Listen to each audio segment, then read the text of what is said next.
यह कहानी है डैरेन नाम के एक ऐसे लड़के की जिसका आज फ्यूनरल हो रहा था। यहाँ उसकी मौत पर उसकी फैमिली और उसके फ्रेंड काफी ज्यादा दुखी थे, लेकिन उसी वक्त हमें कैफिन में दिखते हैं कि डैरेन तो मजे से गेम खेल रहा है। उसे कुछ नहीं पता है कि बाहर उसे मरा हुआ समझकर जमीन में दफनाया जा रहा है, लेकिन उसके साथ ऐसा क्यों किया जा रहा है यह जानने के लिए चलते हैं हम कुछ समय पीछे और हम देखते हैं कि डैरेन की लाइफ बहुत ही अच्छी चल रही। वो उसके स्कूल में काफी पॉपुलर था, उसके अच्छे दोस्त भी हैं, साथ ही पढ़ाई में वो बहुत अच्छा है, जिस वजह से उसके पेरेंट्स बहुत ही खुश है। डैरेन का एक दोस्त भी है जिसका नाम स्टीव है। एक दिन ये दोनों स्कूल जाते हैं। स्टीव डैरेन को क्लास बंक करने के लिए कहता है और ये दोनों स्कूल के छत पर चले जाते हैं।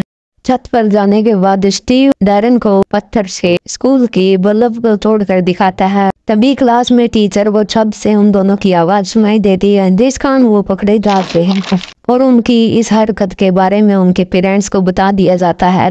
लेकिन उसके पेरेंट्स उसे बहुत ही एक अच्छा स्टूडेंट मानते थे। इस बात को सुनकर उनके पेरेंट्स उससे नाराज हो जाते हैं और उसे कहते हैं स्टीव से तुम दोस्ती तोड़ दो। अब अगले दिन डैरेन स्टीव से कहता है कि मेरे पेरेंट्स चाहते हैं कि मैं तुमसे दोस्ती तोड़ दूं। यह सुनकर स्टीव दुखी हो जाता है और डैरेन से कहता है कि तुम मेरे बिना अकेले नहीं रह सकते। इस बात पर दोनों के बीच बहस हो जाती है। लेकिन तभी दूर से एक काले रंग की कार गुजरती है और उसमें बैठा एक आदमी उनकी तरफ एक पोस्टर फेंकता है, जिसे डैरेन और स्टीव उस पोस्टर को उठाकर देखते हैं, जहां उन्हें पता चलता है कि उनके शहर में आज रात एक सर्कस होने वाला है। फिर वह स्कूल में जाते हैं और इस पोस्टर को उसके टीचर देख लेते हैं और उसके टीचर कहते हैं कि इस सर्कस में कोई भी न जाए क्योंकि इसमें इनलीगल कार्य होते हैं। तो स्टीव और डैरेन प्लान बनाते हैं और रात को चले जाते हैं।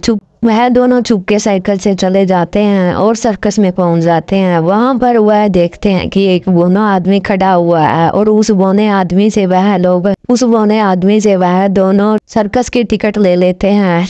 लेकिन वह बौना आदमी नाराज हो जाता है और फिर वह मस्ती करने के लिए उनके हाथ को काट लेता है, जिससे उस को बहुत दर्द होता है। फिर वह सर्कस के अंदर चले जाते हैं। वह अंदर जाकर मिस्टर हेल नाम के एक जादूगर को देखते हैं जो अभी तक जादू दिखा रहा था। वह स्टेज पर एक कुत्ते को दिखाता है जो एक लेडी के हाथ को काट लाता है, जिससे दर्शक डर जाते हैं। लेकिन उस लेडी का हाथ अपने आप आने लग जाता है, जिसे देखकर दर्शक हैरान हो जाते हैं। फिर वह स्टेज पर चली जाती है। मिस्टर उलूसना का नाम कोरमा बताते हैं और वह कहते हैं कि यह हमारी ही एक जादूगर है।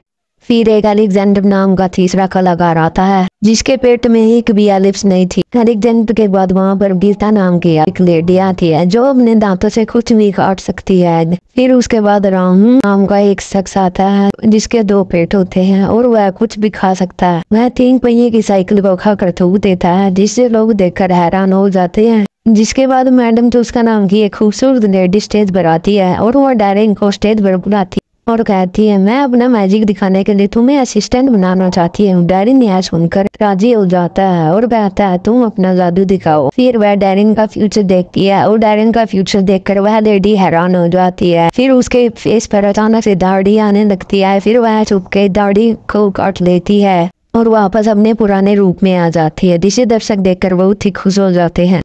यह लेडी डैरेन का फ्यूचर देखकर अंदर जाती है और सर्कस के मालिक को अंदर लाकर कहती है यह सर्कस अभी के अभी रोक दिया जाए। लेकिन सर्कस का मालिक इसकी कोई बात नहीं सुनता और वह अपना जादू प्रदर्शन करने के लिए चला जाता है। स्टेज पर आने के बाद वह अपना जादू दर्शकों को दिखाना शुरू कर देता है। लालटन अपने साथ एक अपनी दोस्त मकड़ी को भी लाया था, जिससे वह आवाज करके डांस करता है, जिससे मकड़ी बाल बाल बचती है। यह देखकर डैरेन और स्टीव दोनों हैरान हो जाते हैं और इस मकड़ी के बारे में बातचीत करने लग जाते हैं। फिर डैरेन को पता था कि यह जादूगर एक वम्पायर है। इसी बीच स्टीव वे टीचर यहाँ पर पुलिस लेकर आ जाते हैं और शो को बंद करवाने लगते हैं, जिसे देखकर स्टीव और डैरेन बेसमेंट में चले जाते हैं और एक मकड़ी जो जादूगर की थी उसे चुरा लेते हैं।